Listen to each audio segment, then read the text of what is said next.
Nikel adalah salah satu hasil tambang bumi yang banyak digunakan di berbagai sektor kehidupan. Mineral ini pertama kali diklasifikasikan sebagai unsur kimia pada tahun 1751 oleh Axel Fredrik Kronstadt. Nikel termasuk logam transisi dengan lambang Ni dan bernomor atom 28, yang merupakan unsur kimia metalik berwarna putih keperak-perakan, memiliki sifat keras tetapi bisa dibentuk, ulet serta tahan terhadap korosi. Nikel juga merupakan material yang dapat didaur ulang tanpa mengalami degradasi kualitas dan memiliki titik lebur yang tinggi, yaitu 1453 derajat Celcius, serta titik didihnya adalah 2913 derajat Celcius. Awalnya, nikel dianggap sebagai logam pengotor pada tembaga. Namun, kemajuan teknologi membuat para peneliti berhasil mengungkap manfaat nikel sebagai logam berharga. Lebih dari 2/3 atau sekitar 70% nikel yang diproduksi digunakan untuk membuat stainless steel atau baja tahan karat mulai dari sendok, garpu hingga pesawat luar angkasa yang terbuat dari campuran nikel. Manfaat nikel yang tidak kalah penting adalah sebagai bahan utama serta unsur penting dalam pembuatan baterai.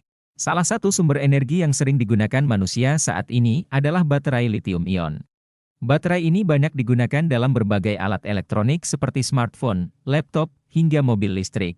Ada beberapa alasan mengapa nikel banyak dipakai dalam baterai mobil listrik, yakni dikarenakan logam tersebut memberikan kapasitas penyimpanan energi yang tinggi.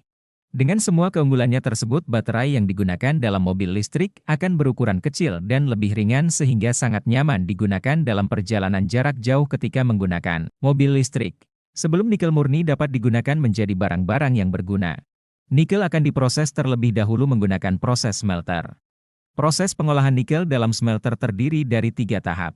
Yang pertama adalah pengeringan moisture hingga mencapai 45% melalui proses pretreatment. Pada proses tersebut, biji laterite dikeringkan oleh rotary dryer pada temperatur 250 derajat Celcius hingga kelembapannya mencapai 20%.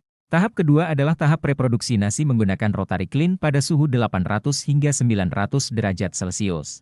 Tahap ketiga adalah peleburan dalam electric furnace pada temperatur 1500 hingga 1600 derajat Celcius dan menghasilkan ferronikel. Salah satu negara yang memiliki cadangan nikel terbesar di dunia adalah Indonesia. Indonesia memiliki cadangan nikel sebanyak 72 juta ton atau 52% dari total cadangan nikel di dunia yang mencapai 139,4 juta. 90% sumber nikel di Indonesia ini tersebar di Pulau Sulawesi dan Maluku Utara. Serta Indonesia juga merupakan produsen nikel yang terbesar di dunia mengalahkan Filipina dan Rusia. Oleh karena itulah mulai 1 Januari tahun 2020 pemerintah melarang ekspor biji nikel secara mentah dan harus melewati proses hilirisasi terlebih dahulu. Intinya adalah mengenai penghentian untuk insentif ekspor nikel bagi pembangun smelter per tanggal 1 Januari. Jadi per 1 Januari sudah ada tidak lagi. 2020. Namun banyak yang berpendapat bahwa hilirisasi hanya mencemarkan lingkungan dan memberi asupan kepada Cina. Jadi apa pendapatmu terhadap permasalahan ekspor ini?